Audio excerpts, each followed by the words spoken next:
Please welcome Dean Nergis Mavalvala.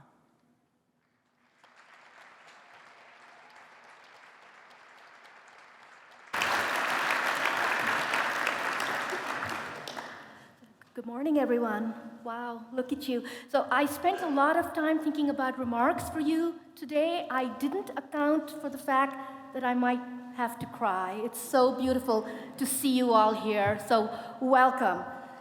Good morning, especially to our guests of honor, you in the center here, our graduates.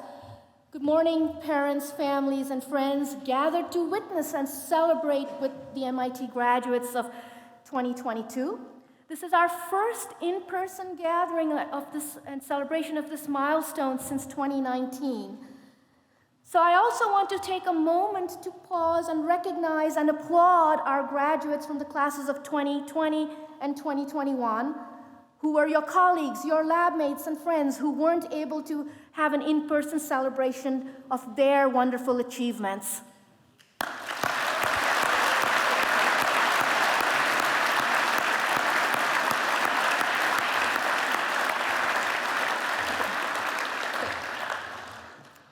So on behalf of the School of Science, the Woods Hole Oceanographic Institute, and all of MIT, we recognize you and we congratulate you.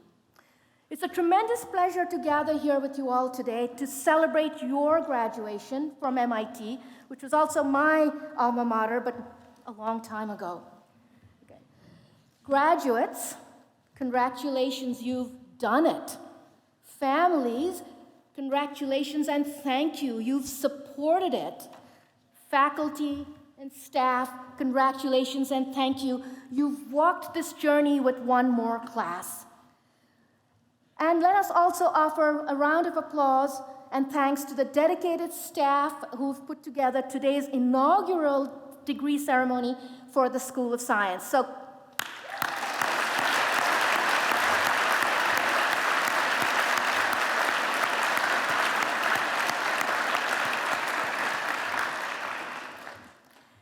as with any commencement speech, address, graduation ceremony, graduates have to be charged with something. And so I have some charges for you, 3 actually, for the class of 2022. My first charge to you is, if it's broken, fix it. And you choose your it, whatever that it is that you're passionate about, that you care about. Look, we're in a moment of tremendous need for repair of our world. So many things, whether you think about the state of our democracy, the structural unfairnesses baked into our society, poverty, disease, the planet itself, all can benefit from your vision and your collective action. But sometimes you won't have the tools to do what you need to get the job done. So my second charge to you is, if it doesn't exist, invent it. Okay.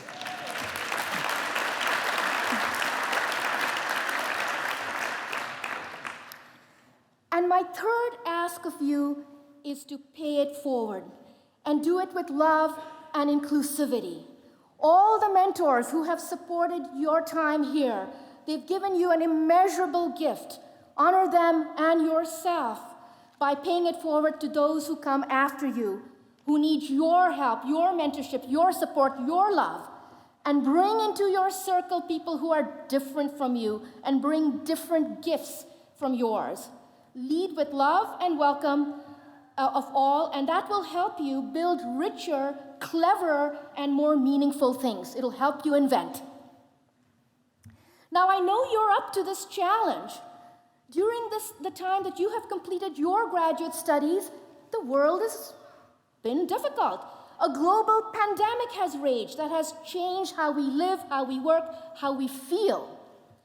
You have had enough of the long-standing racial injustices in our society and have instigated urgently needed, fervent activism to push us towards a more equitable and inclusive future. You have organized yourselves to bargain collectively for your rights.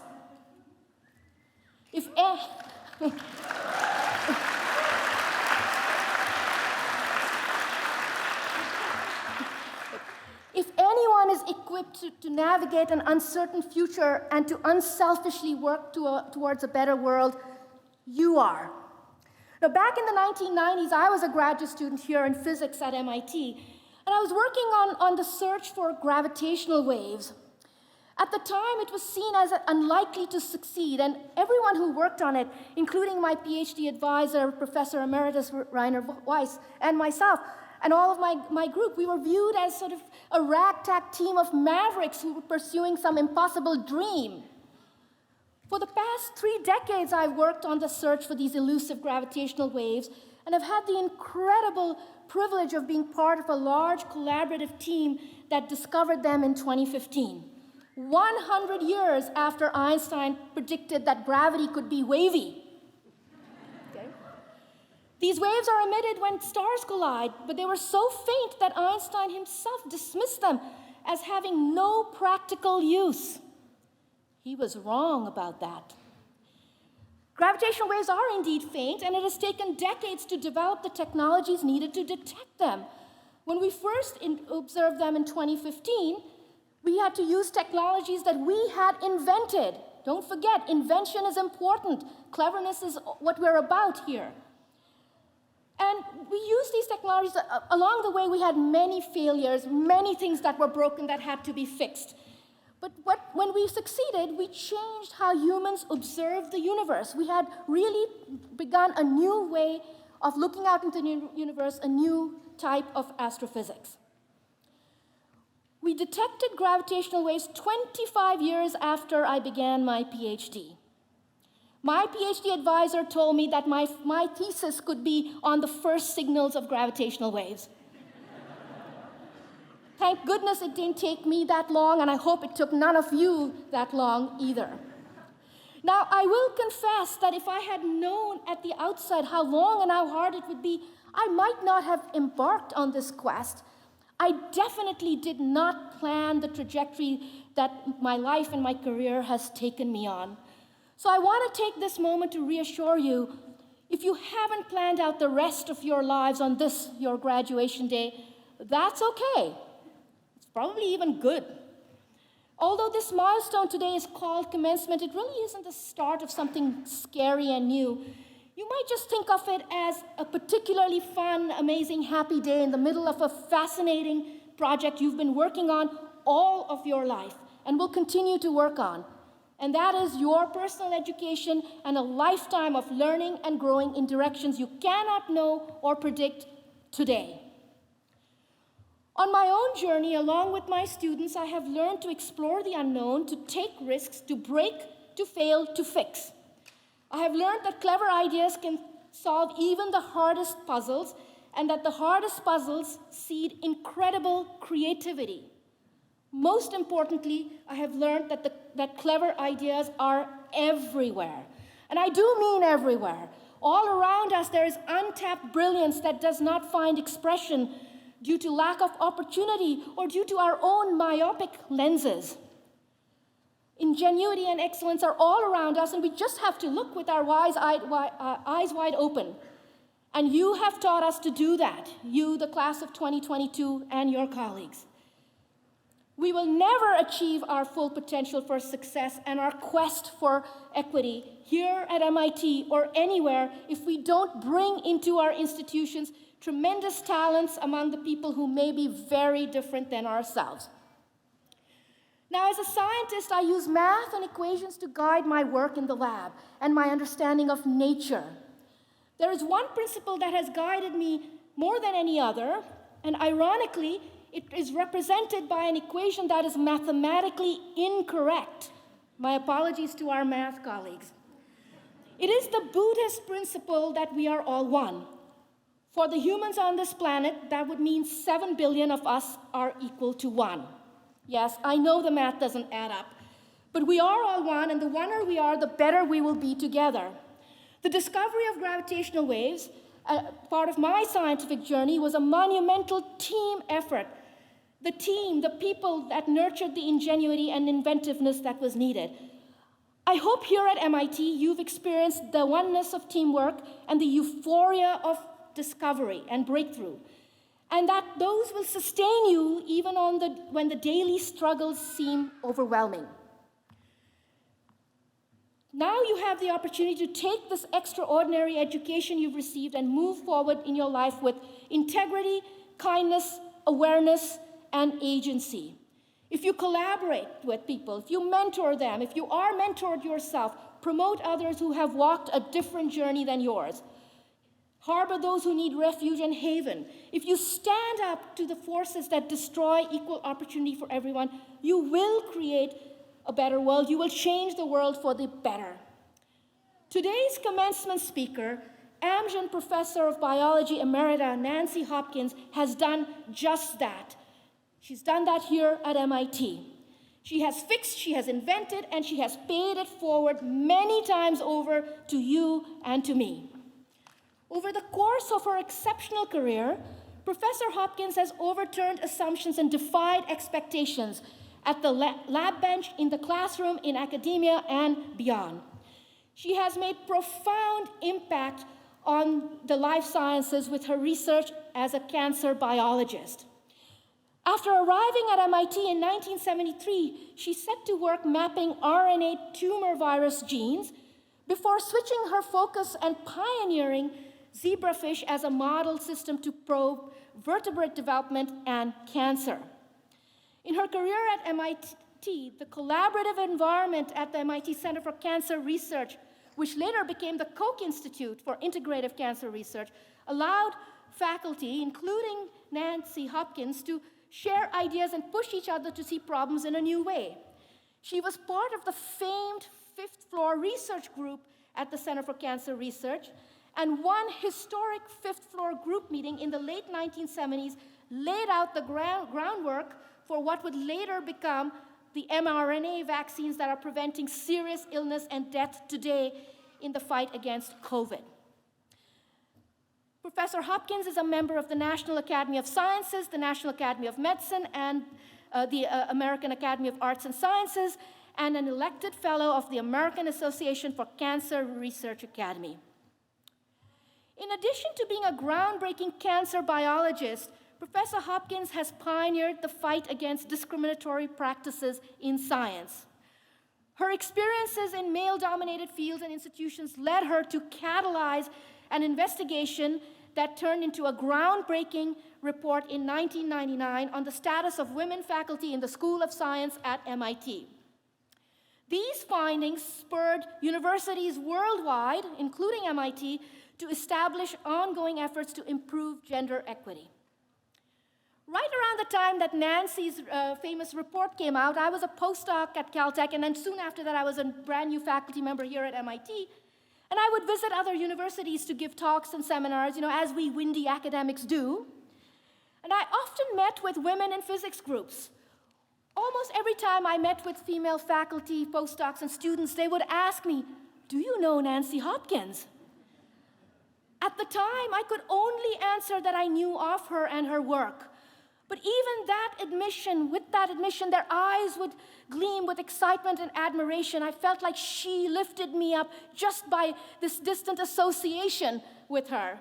In the meantime, I am honored to have gotten to know Nancy and to admire her work even closer in. Professor Hopkins continues to devote her energies to the success of younger generations. Her most recent enterprise, in collaboration with Professor Sangeeta Bhatia and MIT President Emerita Susan Hockfield, she co-founded the Future Founders Initiative with the goal of increasing the number of women faculty members who start biotechnology companies where they're highly underrepresented. I hope some of you will be part of that enterprise before long. Whether you are a scientist in academia or industry, whether you have faced or witnessed discrimination in science, whether you or someone you know has grappled with cancer, whether you know it or not, Nancy Hopkins has changed your life. It is my great pleasure to introduce you to the ever-inspirational Professor Nancy Hopkins.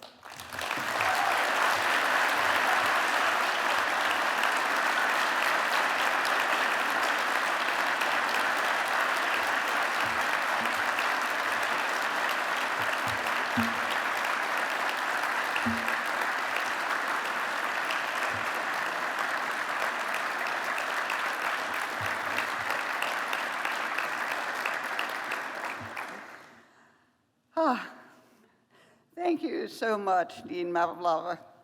Thank you all. I have the privilege of being a card-carrying member of Nergis's fan club.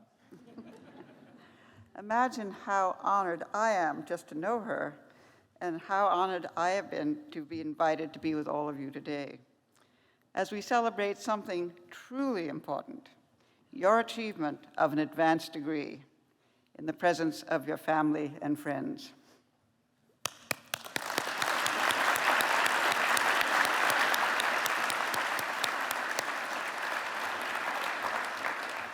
An advanced degree in science is a big deal. To have done this in the time of COVID makes it even more impressive. You're a historic class. Perhaps your timing in graduate school was not ideal, but your timing to obtain an advanced degree in science is impeccable. For two reasons. First of all, the potential for scientific discoveries in so many fields now is absolutely breathtaking. Almost hard to believe, it's so exciting. You really might discover life on other planets. You might invent the pill that will delay old age. Please hurry on that. For certain, you will discover things we cannot even imagine. But in addition, the need for scientific approaches to major problems the world is grappling with has seldom seemed greater. Let's face it, my generation left you with some serious challenges. Climate change, the possible extinction of many species, health inequality, and a virus that brought the world to its knees. Just to ensure you feel sufficiently challenged, even as we need science to help us solve all these problems, we're grappling with science skepticism and toxic political polarization around science. You won the opportunity lottery.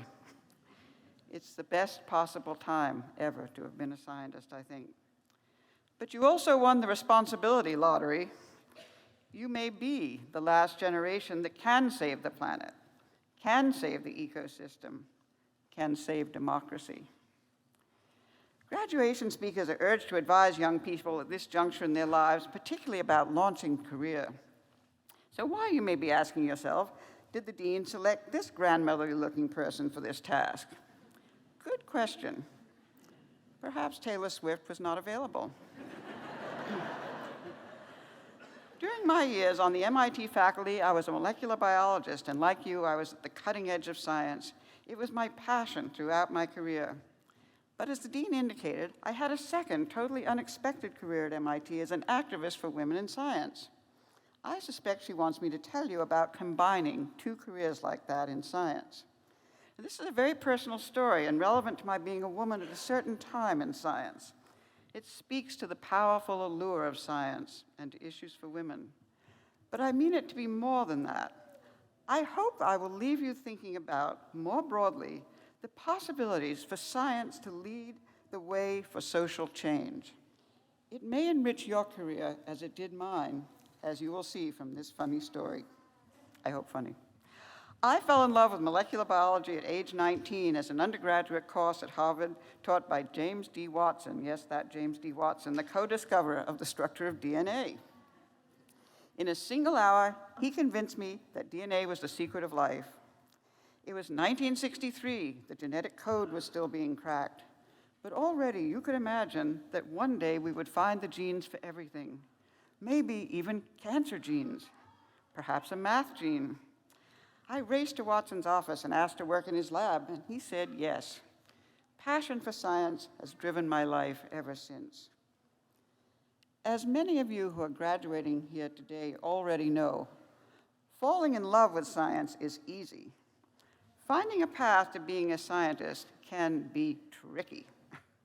It was very tricky for women in my generation who wanted to do high-level research in academia. There was no path. There were essentially no such women. To pursue my passion, I came up with what I now think of as Plan A. I would do Nobel Prize-worthy science for a few years, then I'd quit science and follow a husband wherever he went and move on to raising a family. I didn't want a PhD, I just wanted to do science. I set my sights on one of the biggest unanswered questions during the dawn of molecular biology. Can proteins, then known as repressors, bind to specific sequences on DNA to control gene expression?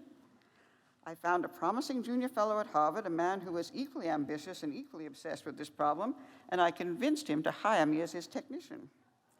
We did an experiment that was very risky and brutally hard, but it worked, and it was thrilling. I was 24, I was ready to retire. But given this success, Jim Watson insisted I get a PhD, so on to Plan B. By now, I was married, and since I was ahead of schedule in achieving my scientific goal, I thought, okay, I'll get a PhD to please my mentor while I wait for my husband to make his next career move.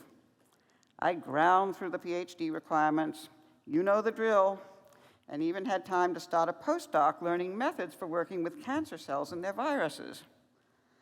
Little did I know that a whole new plan would soon be needed. I'll call it Plan C, but it was the opposite of planned. Never underestimate the power of luck, both good and bad. Shortly after I obtained my PhD, very unexpectedly, my marriage dissolved. That was the bad luck. But while I was reeling from that, a new possibility presented itself. By then, the early 1970s, society was changing. Civil rights, affirmative action, and the women's movement had pried open the doors of universities so that women could come in. And President Nixon had just launched the war on cancer, a field I had dreamed of working in had I planned to stay in science.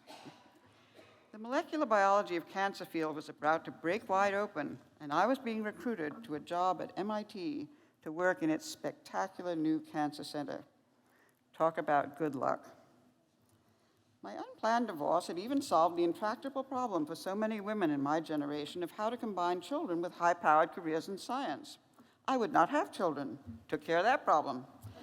I embraced Plan C with a vengeance. I had it made. I won tenure at MIT and might have stayed just working on cancer for years to come. The field was thrilling. But life is not so simple, and ahead of me lay a very surprising Plan D. As a professor, I began to encounter obstacles that made it hard to do science. Was it the field, or possibly something else? To find out, I decided to do something radical. I would change fields. Being a scientist, I'll do an experiment. I chose the zebrafish as a model system which offered the super high risk but exciting possibility of identifying genes required for early vertebrate development. I soon found that I still couldn't get the resources required to do my science, resources that my male faculty colleagues seemed to have. Just to be sure, I took a tape measure and measured the lab and equipment spaces of all the faculty in the building. I had less than starting assistant professors, and I was a senior faculty. So the problem wasn't the field, but could it possibly be because I was a woman? Why would gender matter? Science is supposed to be a meritocracy. Finally, at age 50, after 20 years of careful observation, I started to understand. Gender did matter because I realized a scientific idea, result, or discovery was valued differently. It was undervalued if people believed it was made by a woman. By the way, it would have helped enormously if I had known that psychologists had already made my discovery. They had documented the phenomenon experimentally and gave it a name, unconscious bias. A Nobel Prize in economics would later go to a psychologist for discovering how unconscious biases influence our judgments. That's how important this discovery is of how our brains work. Well, now I thought I knew the probable explanation for my problems, but what was the remedy? I tried to explain this fascinating form of unconscious bias to those in charge of resources. It did not go well. And I could understand why. It had taken me 20 years to understand it. I suspected I would not have believed it if I had not experienced it. I consulted a lawyer and considered suing MIT. But how could I become an adversary of an institution I loved? I was at an impasse. I considered quitting science altogether. And this is where passion comes in, I think. Passion for zebrafish triumphed overall. I couldn't live without science. I had to find a solution. Enter Plan D. I drafted a letter to then MIT President Charles Vest informing him of an important discovery. Dear Sir, your institution is discriminating against its women faculty. I'm sure if you understood this, you would fix it. I thought I'd better run the letter by another professor. I chose the first woman faculty in the School of Science to be elected to the National Academy of Sciences, and it proved to be the turning point in this story. She read my draft letter and said, "I agree with every word you wrote." And she said, "I'd like to sign this letter, too." One woman's problems might be attributed to her special circumstances, but two together, one of them a member of the National Academy of Sciences, had power. We looked at each other. If more women signed on, we'd have even more power. It didn't take long to survey the other women in the School of Science. At the time, there were 197 tenured men on the science faculty, just 15 women. We decided to talk to them and included 2 women who had joint appointments from engineering to increase our sample size. It turned out the other women had had the same thoughts that we did, and like us, they too had had trouble speaking up. But 16 of us agreed to work together to solve the problem. We decided not to write to the president, but to devise our own solution, because that's what scientists do. We realized you needed 2 types of data: numerical data to document discrepancies, plus the experiences of the women faculty themselves, which could illuminate how a strange kind of marginalization and undervaluation could lead to inequities. We asked the then MIT Dean of Science, Bob Bergeneau, to set up a committee to look at salaries and lab space, the allocation of teaching and committee assignments, and distribution of pots of university funds and other resources. He agreed. The story that emerged was more than enough to convince the dean, and he quickly fixed the inequities. But there was more to come. In 1999, the chair of the MIT faculty, a woman, asked us to write a summary of our work for publication in the MIT faculty newsletter. Then she asked MIT's then president, President Vest, if he would write a comment to accompany this article. President Vest had seen the data in our report. He wrote, "I have always believed that contemporary gender discrimination within universities is part reality and part perception. True, but I now understand that reality is by far the greater part of the balance." This story, and that quote from the MIT president, was picked up by a young reporter at the Boston Globe, and it soon hit the front page. 2 days later, it appeared on the front page of the New York Times, and it quickly went around the world. That's when we learned from an avalanche of emails that this was not an MIT problem, but one that affected women in workplaces everywhere. A few weeks later, I was quite startled to find myself at the White House. President and Mrs. Clinton shook my hand and said, "Thank you on behalf of the nation." I literally looked behind me. Were they talking to me? In front of a wall of cameras, they each gave a speech explaining why all universities should do studies like MIT's to ensure an equitable workplace for women. Well, now that MIT's president and President Clinton had announced there was a problem, people expected MIT to fix it. I was about to get a lesson in how institutional change happens.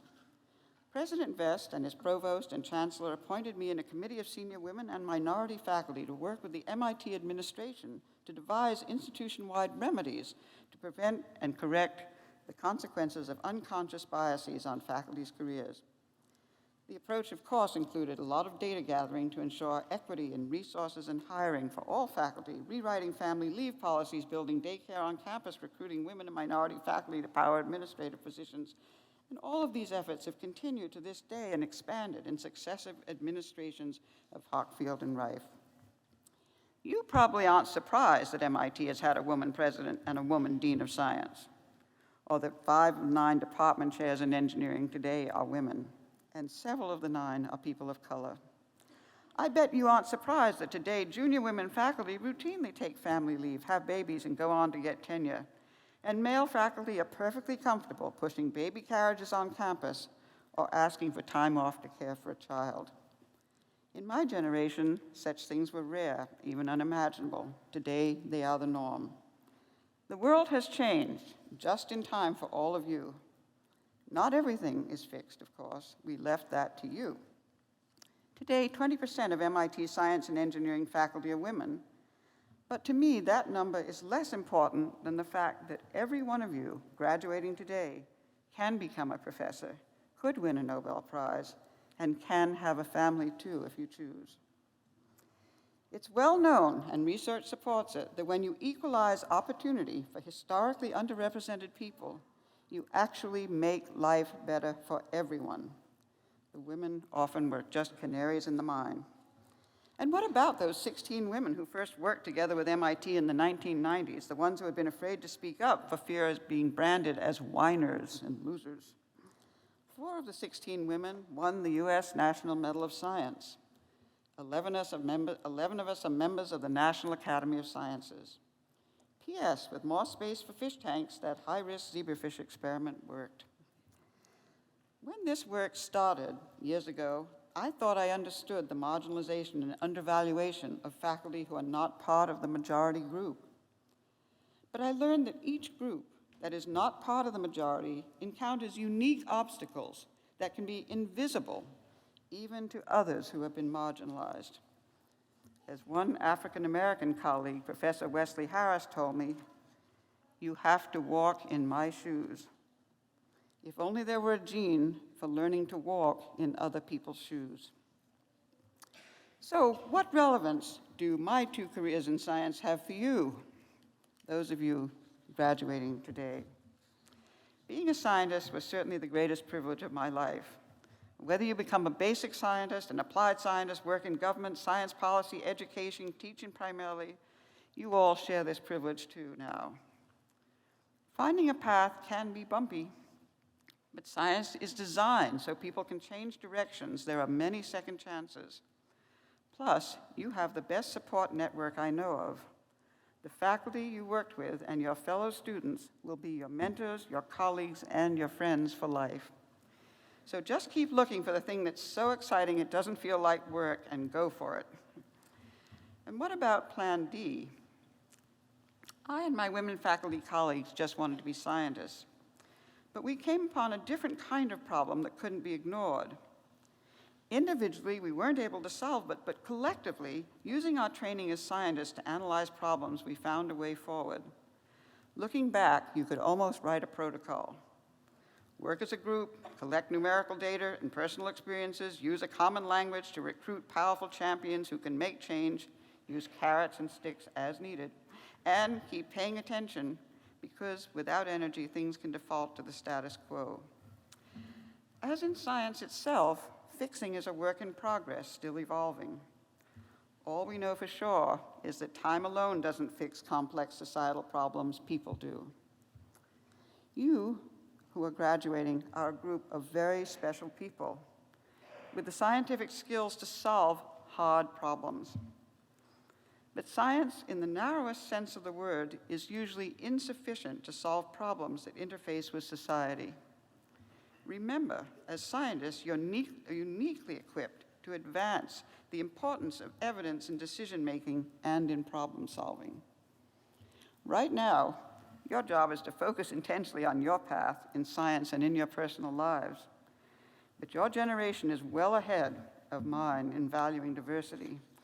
Just by paying attention, you can help your workplace achieve the highest potential from all, and all will benefit. Keep remembering your dean. We all are one. And if the opportunity arises, please remember me. And don't try to avoid societal problems as I did for so many years. Be scientists who are not afraid to use science to be agents of social change. Thank you for what you have already accomplished. Thank you for what you will accomplish. Congratulations to you.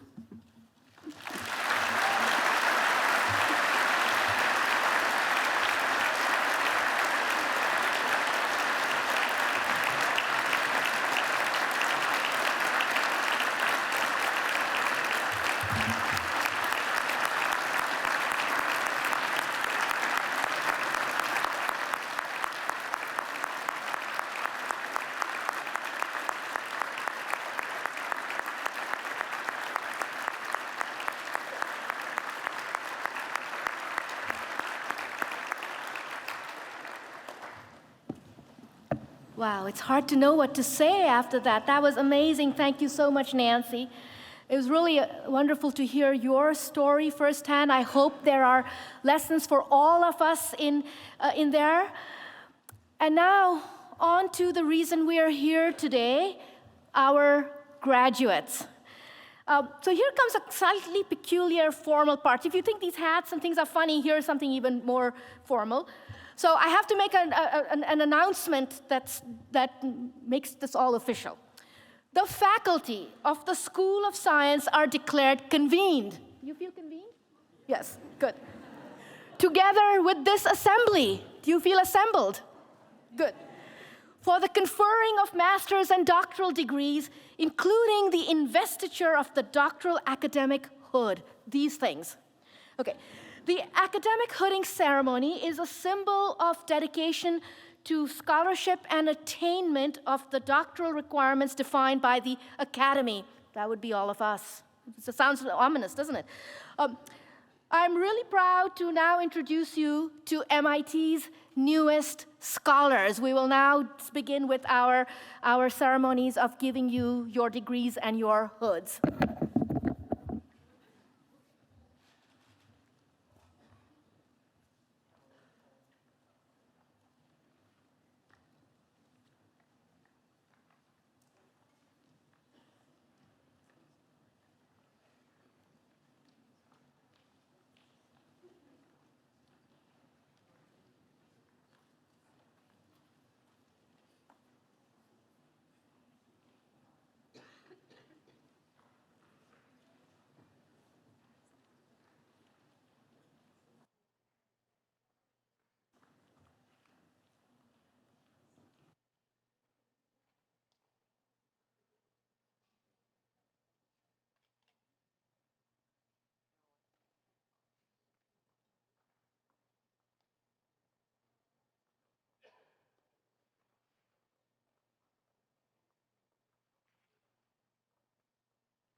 Keating, Program Co-Director, and J.A. Stein, Professor of Biology.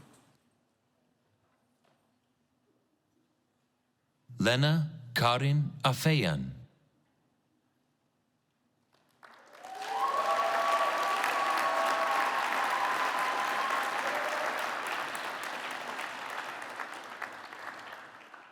Fiona Aguilar.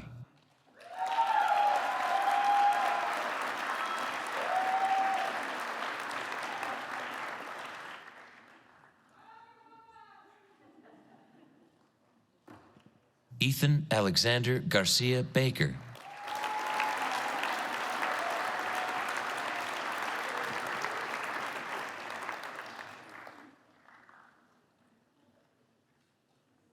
Yoon Andrew Cho Park.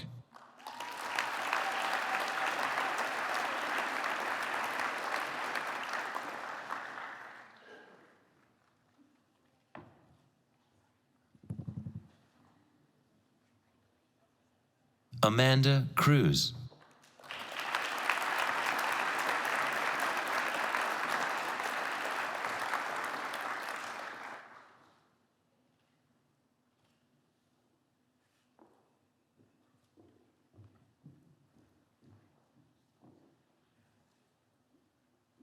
Marlis Christina Denk-Lobnig.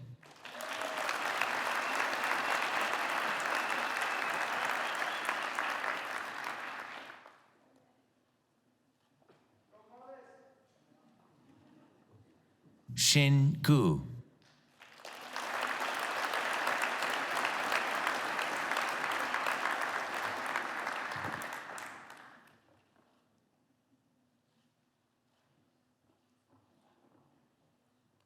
Shalini Gupta.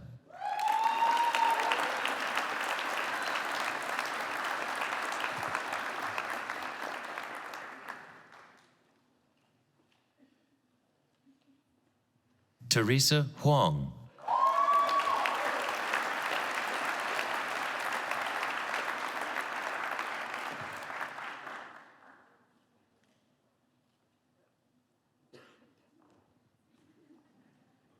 Sora Kim.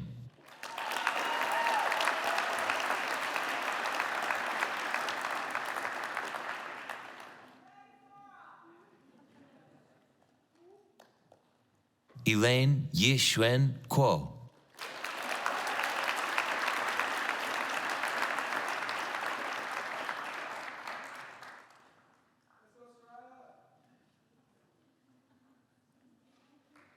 Soraya McKeithen Mead.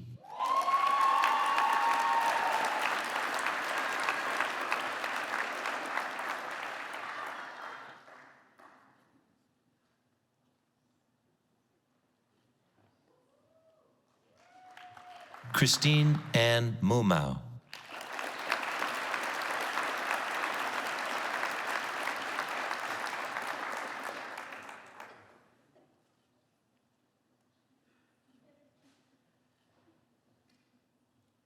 Juhi Park Morehouse.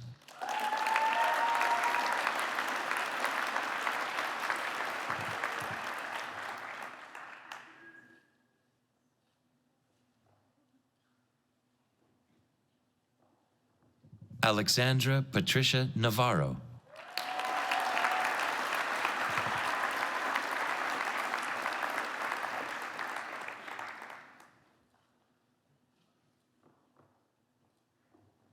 Grace Barker Phelps.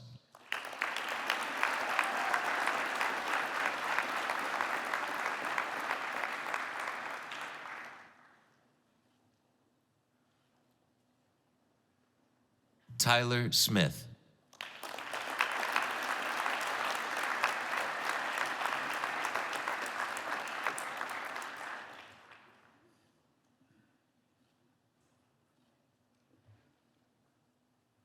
Julie St. Anna Takagi.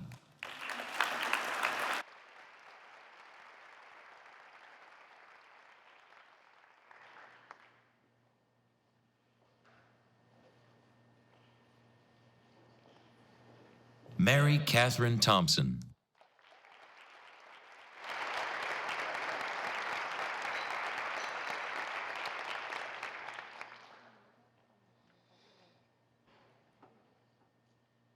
Molly Madeline Wilson.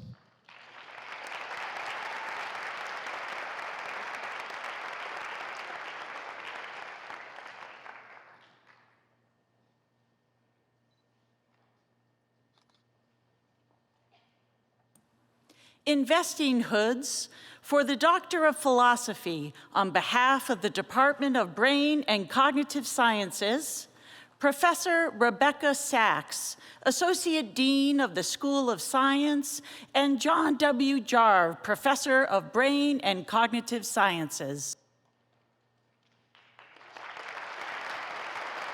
Mika Braginski.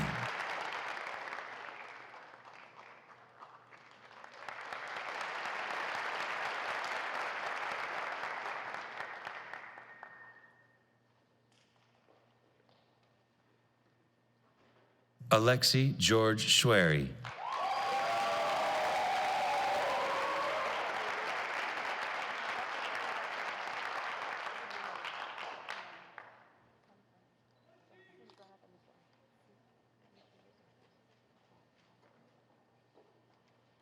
Daniel Estandian.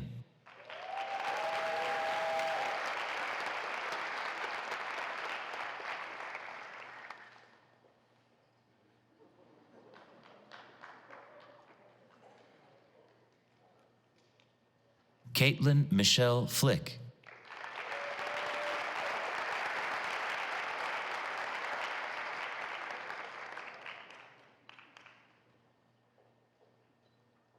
Tobias Kaiser.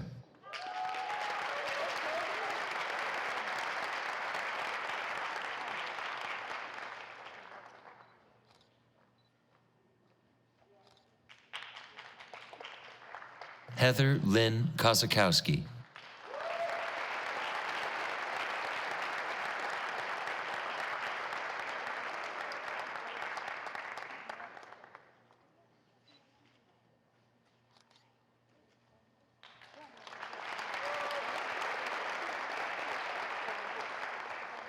Danielle Marie Orozco Cosio.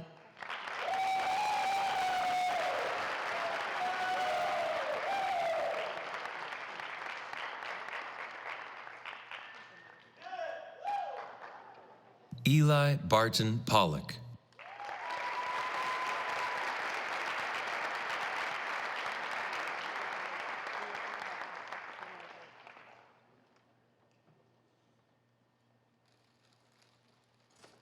Peng Qian.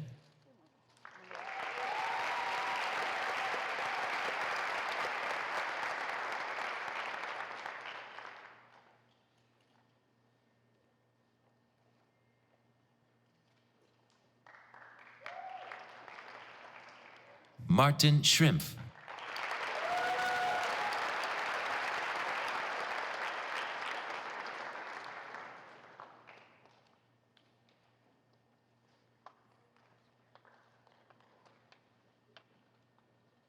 Marie-Sophie Helene van der Goes.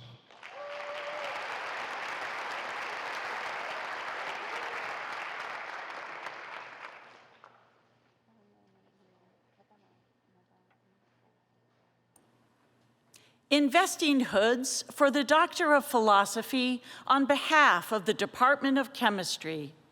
Professor Troy Van Voris, Department Head and Haslam and Dewey Professor of Chemistry.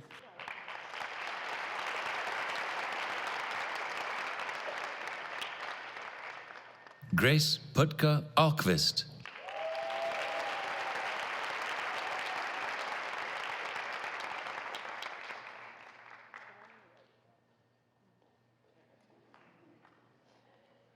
Lindsay Rochelle Fernandez Backman.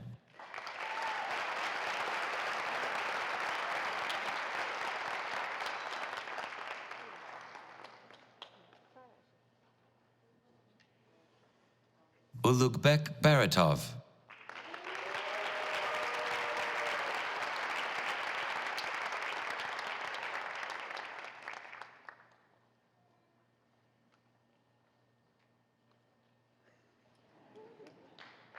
Keon Anthony D'Angelo.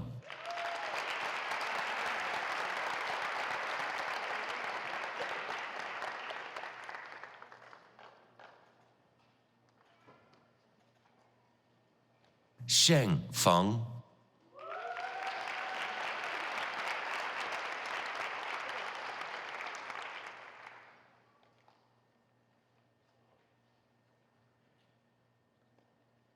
Matthias Ginterzeder.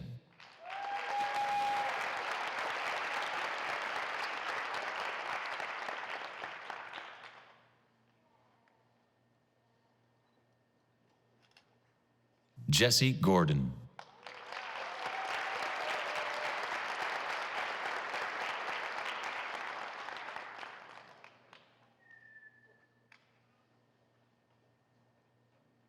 Samuel Joseph Handel.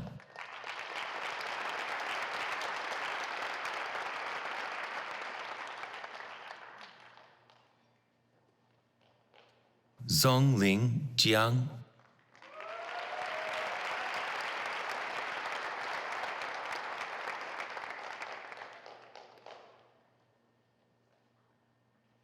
Gun Li.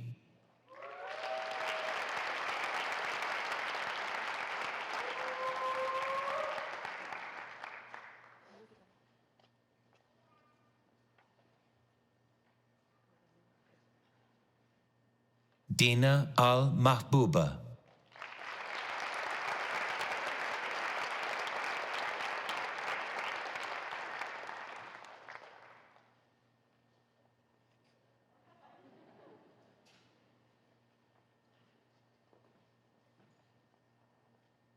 Alexandra Ross McIsaac.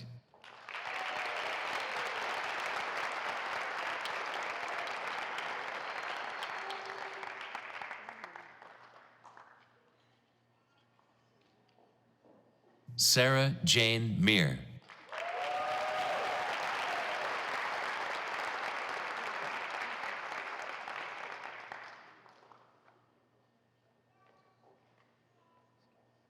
Rimsha Mahmood.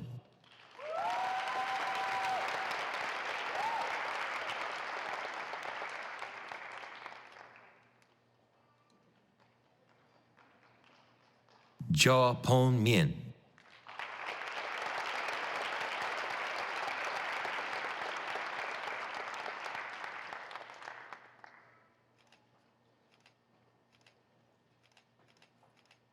Andrew Navia.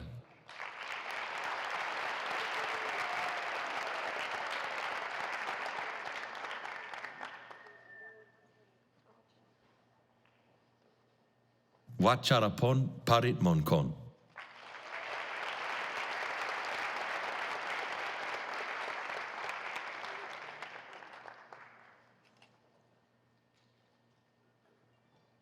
Matthew Pearson.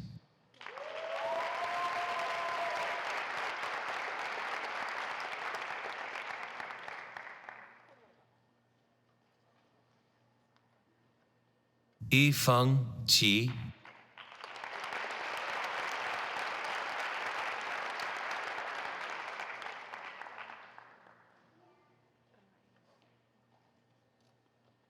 Ke Chin.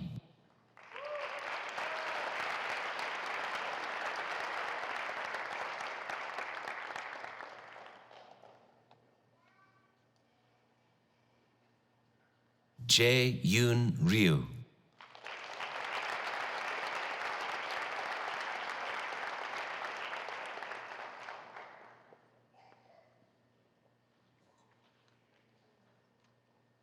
Mari Saif.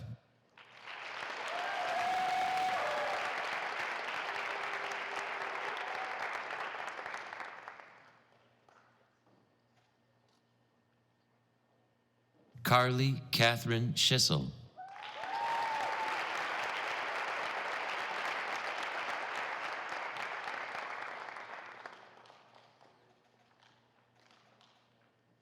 Scott Shepard.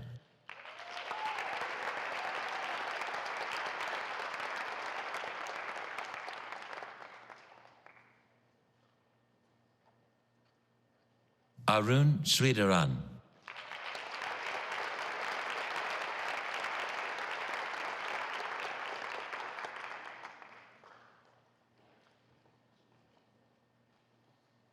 Madeline Sutherland.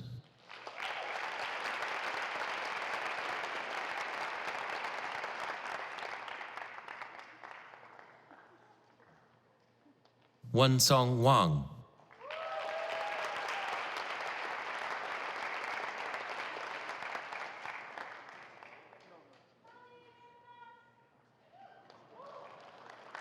Mengshan Ye.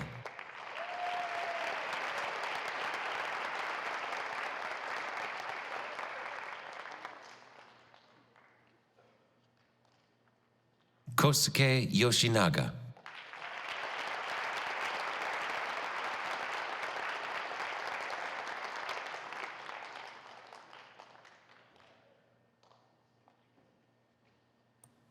Course 12, Earth and Planetary Sciences, Master of Science in Earth and Planetary Sciences. Megan Gunther.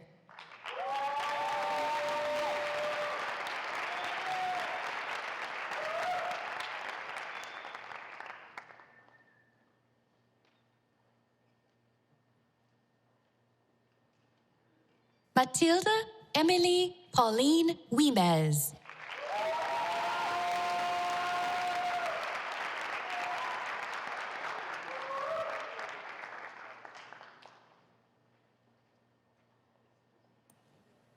Investing Hoods for the Doctor of Philosophy on behalf of the Department of Earth, Atmospheric, and Planetary Sciences, Professor Rob Vanderhilst, Department Head and Schlumberger Professor of Earth and Planetary Sciences.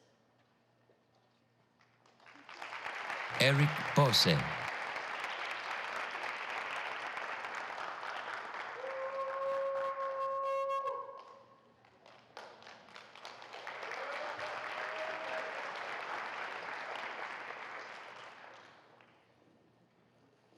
Ziwei Li.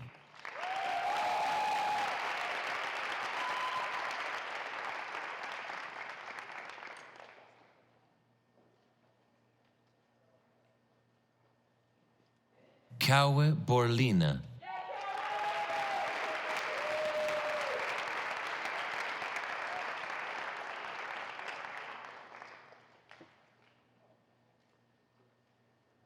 Tayana Schneiderman.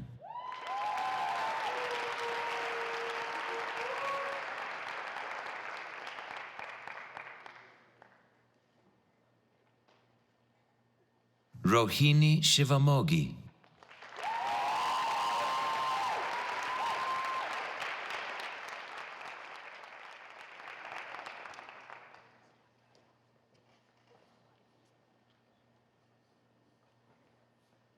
Hong Yu Sun.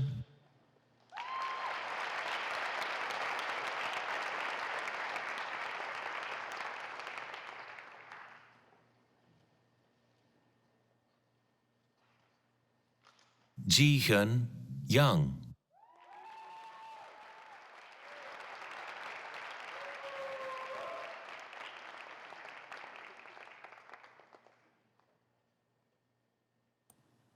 Investing hoods for the Doctor of Philosophy on behalf of mathematics. Professor Wei Zhang, co-chair of the graduate program.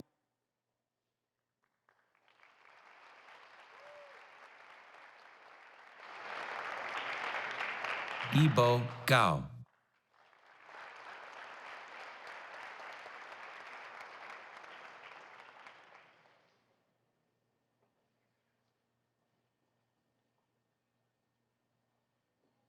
Linus Hamilton.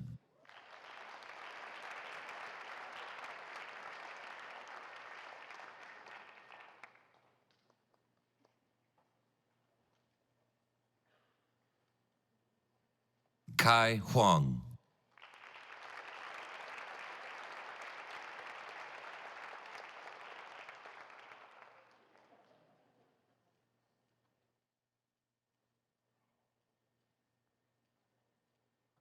Sungwoo Jung.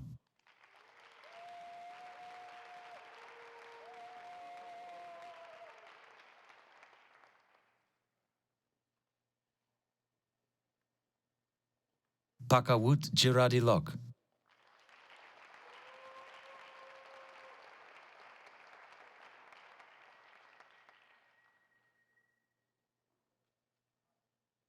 Ashwin Narayan.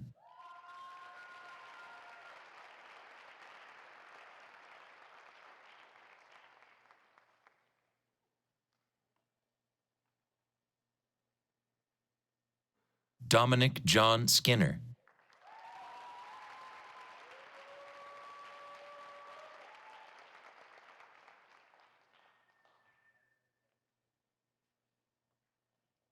Sahana Vasudevan.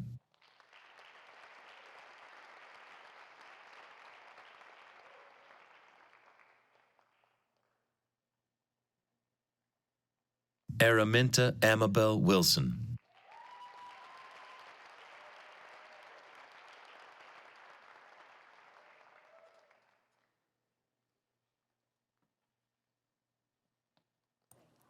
Course 8, Physics, Master of Science in Physics.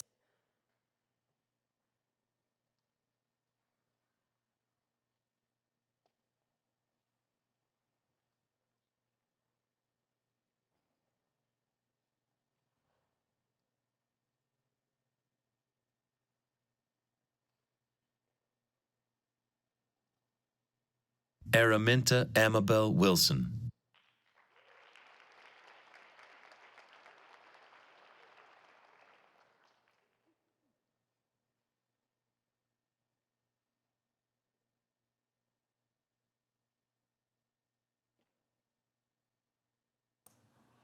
Investing hoods for the Doctor of Philosophy on behalf of the Department of Physics, Professor Peter Fisher, Department Head, and Thomas A. Frank, Professor of Physics.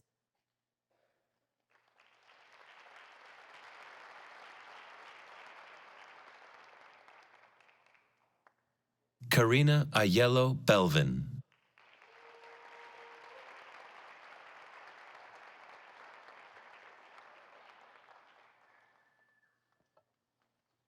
Nicholas Gregory Bazinski.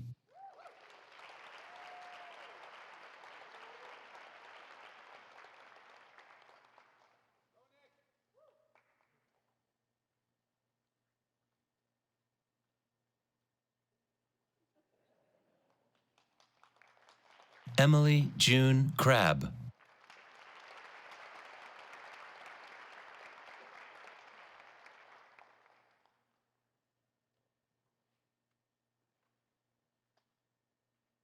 Tawiwat Sombun Panyakul.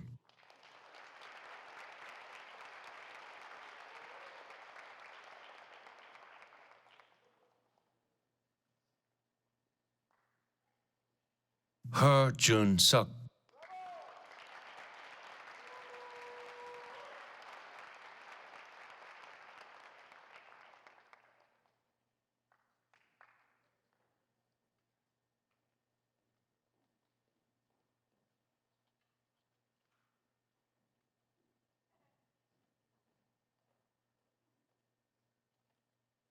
Halston Brandon Lim.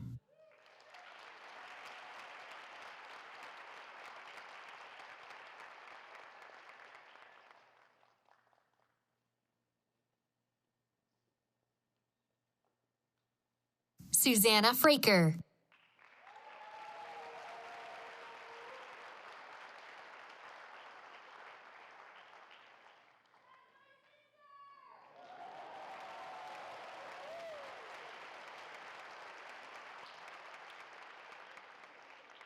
Jeremy A. Owen.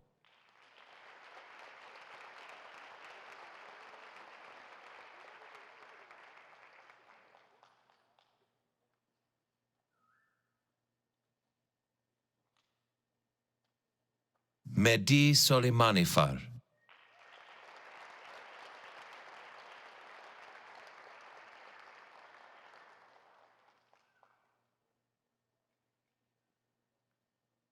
Alexander Siegenfeld.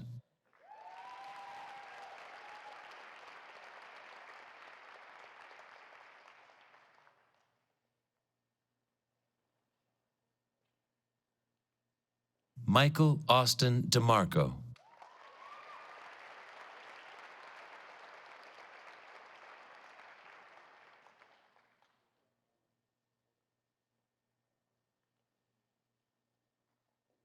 Mihao Papai.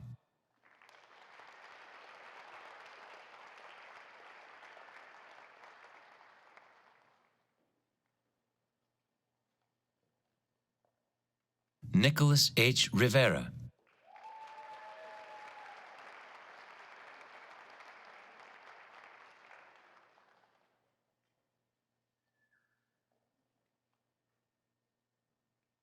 Danielle Rodan Legrain.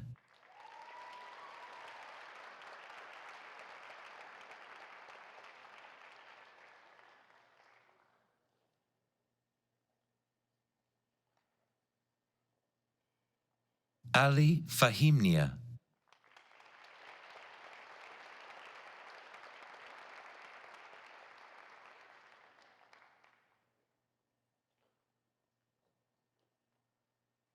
Luis Gustavo Pimenta Martins.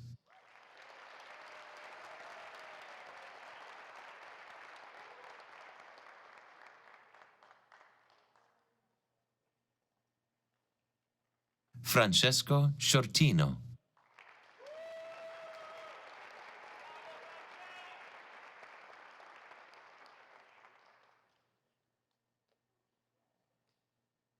Jia-Ray Lee.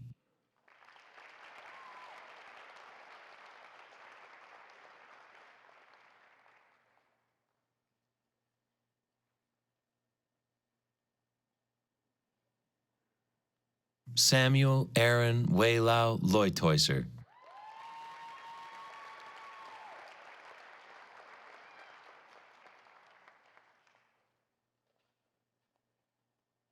Powell Niklas Jepsen.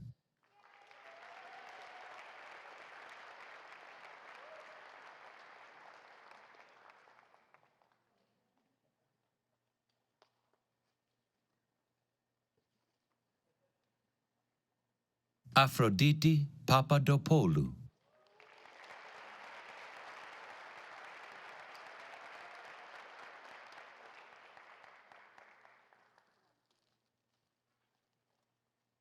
David Thorell.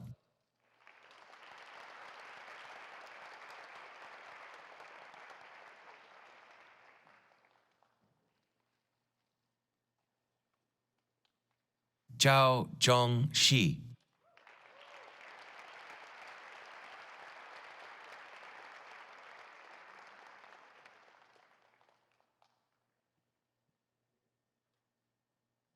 Lauren Elizabeth Yates.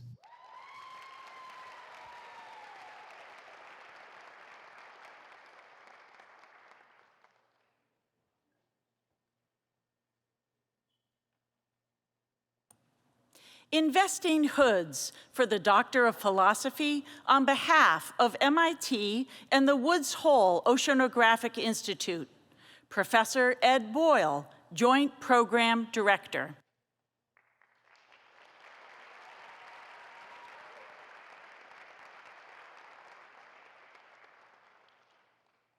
Henri Francois Drake.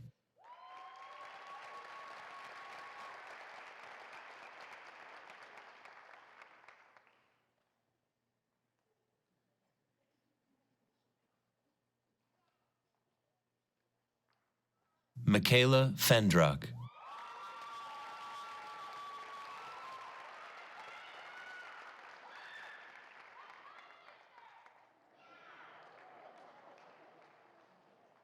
Mara Freilich.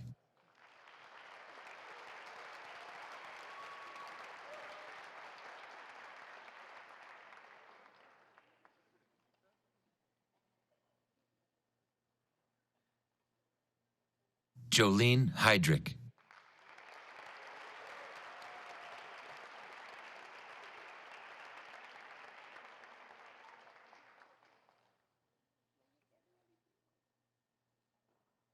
Marissa Morgan Kellogg.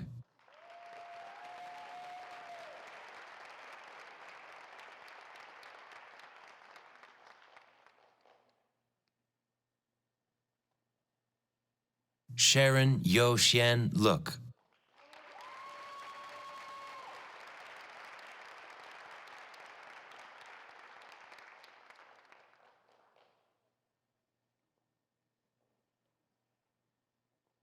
Astrid Pacini.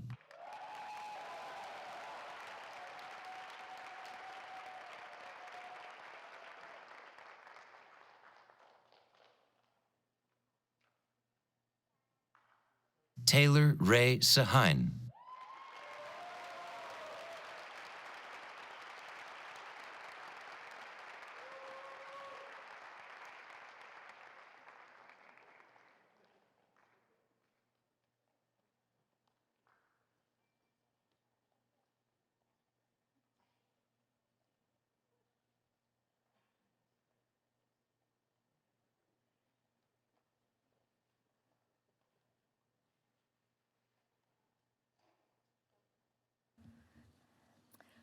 We have some degrees left over if anyone's looking for one. Okay, good. Okay, so that was really beautiful. Once again, congratulations to all of the graduates, and you have your hoods now. One thing I'll warn you of for having worn this a few times, it kind of chokes you, so you have to make sure it's buttoned down. Okay. All right, so as we conclude the investiture of doctoral hoods and degree conferral ceremony, I now invite the faculty to join me in a salute to welcome this year's doctoral graduates to the Academy.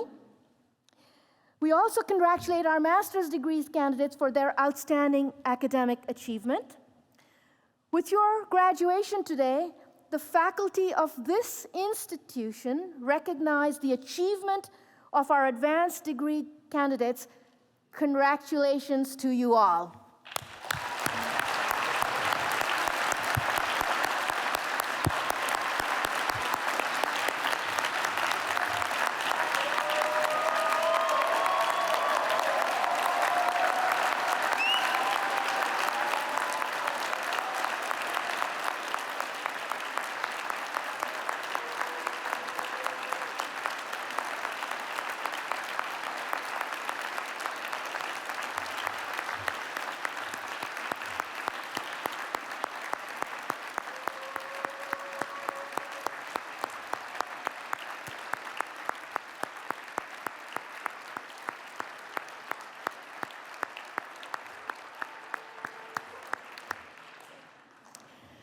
So, family and friends, I ask that you remain in your seats until our faculty and graduates have exited to the lobby.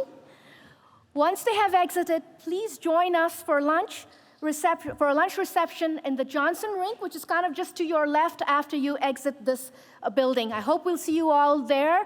And these commencement ceremonies are now declared closed. You are graduates. Congratulations. Go out and have some fun.